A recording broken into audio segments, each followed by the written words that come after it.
ఓం సాయిరామ్. బాబా భక్తులందరికీ నమస్కారం అండి. మన బాబా గారి దయ వల్ల మనందరం బాగుండాలి, సంతోషంగా ఉండాలని కోరుకుంటున్నాను ఫ్రెండ్స్.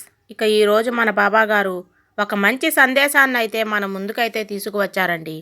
ఆ సందేశం ఏమిటో మన బాబా గారి మాటల్లోనే విందామా ఫ్రెండ్స్. మన సాయిబాబా స్వయంగా భక్తులచే ఎదురవుతున్న ప్రశ్నలకు సమాధానం ఇవ్వడానికే సిద్ధంగా ఉన్నారు బిడ్డ. ఆలోచించవద్దు. నీ మనసులో ఎవరు కనిపిస్తే వారే నీ ప్రాణాల్లో స్థానం కలిగిన వారు. కానీ ఓ చిన్న సందేహం నిన్ను తొలగించేస్తుంది తల్లి. నీకు ఎవరి ఆలోచిస్తున్నావో వాళ్ళు నీ గురించి ఏమనుకుంటున్నారో అన్నది తెలియాలి అంటే అది తెలుసుకోవడానికే నేను వచ్చాను. నువ్వు చేయాల్సిందల్లా నన్ను ఒక్కసారి తలుచుకొని నీ మనసులో ఆ వ్యక్తి పేరు గుర్తుపెట్టుకొని ఈ 5 సంఖ్యల్లో ఒకదాన్ని ఎంచుకోవాలి. ఒకటో, రెండో, మూడో, నాలుగో, ఐదో నువ్వు ఏ అంకె ఎంచుకుంటావో అదే నీకు రహస్యం తెలియజేస్తుంది. బహుశా నీవు ఏడుస్తున్నావు, మౌనంగా బాధపడుతున్నావు. కానీ బిడ్డా, నీవు తెలుసుకో, నీవు ఎవరి గురించి ఆలోచించినావో వారు నీ గురించి ఎలా అనుకుంటున్నారు అన్నది తెలిసిన తరువాత నీ హృదయానికి తేలిక కలుగుతుంది.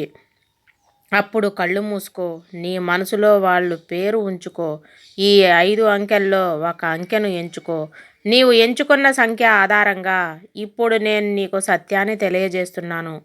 1 నెంబరు ఎంచుకున్న వారికి ప్రేమ బహుదా నిశ్శబ్దమైన గాథ బిడ్డ. నీవు ఎవరినైతే ఆలోచిస్తున్నావో వారు కూడా నిన్నే ఆలోచిస్తున్నారు. కానీ ఈ బంధం మాటల్లో వ్యక్తమయ్యే రకం కాదు. ఇది కళ్ళతో, భావంతో, మౌనంగా భయపడటమే ప్రేమ. వారు నిన్ను స్పష్టంగా పలకరించబోవచ్చు, కానీ ప్రతి చిన్న నిశ్శబ్దం క్షణాల్లో నీవు ఉన్నావు. వారి మనస్సు నీ పేరుతో నిండినప్పటికీ భయంతో మాట్లాడలేరు. ఈ ప్రేమ బంధాన్ని వేచి చూడాలి. వారు మాట్లాడే రోజు ఉన్నా సరే నీవు ప్రేమను చూపించు. మౌనంగా ఉన్నా సరే నీవు ప్రేమను చూపించు.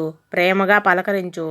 ఆ దారి నిన్ను వారి వద్దకు తీసుకెళ్తుంది.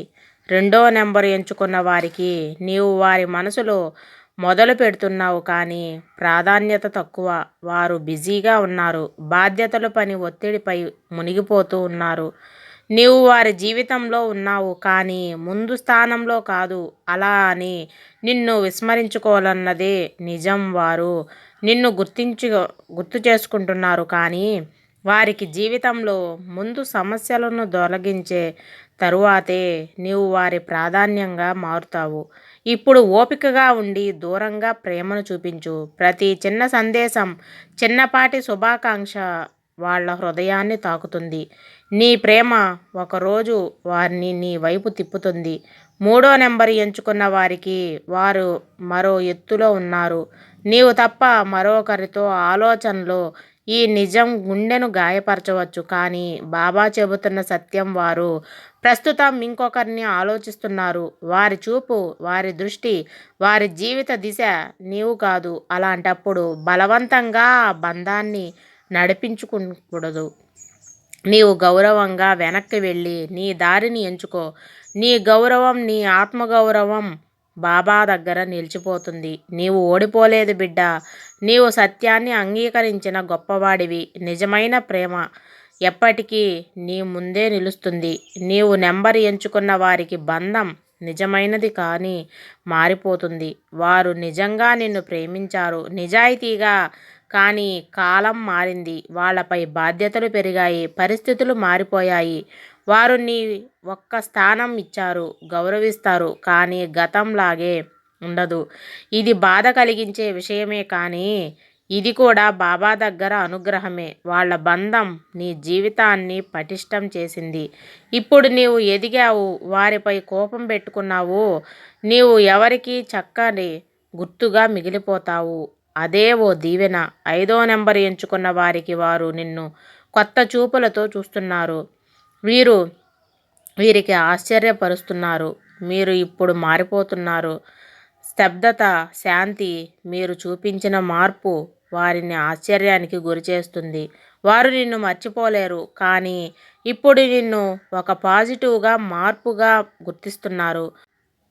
వారి మనసు తడబడుతుంది. నిన్ను చూసి వారు తలదించుకుంటున్నారు. మీరు ఇప్పుడు మరింత ప్రకాశిస్తున్నారు. నీ జీవితం ముందు సాగిపోతుంది. వారు వస్తే స్వాగతించు. వారు రాకపోతే బాబా నీకు నీవైన దారి చూపిస్తాడు. బాబా ముగింపు సందేశం బిడ్డ. మీరు ఎవరి గురించి ఆలోచించినా మీరు వారికి నష్టంగా మారకుండా ఆశగా మారి ఉండాలి.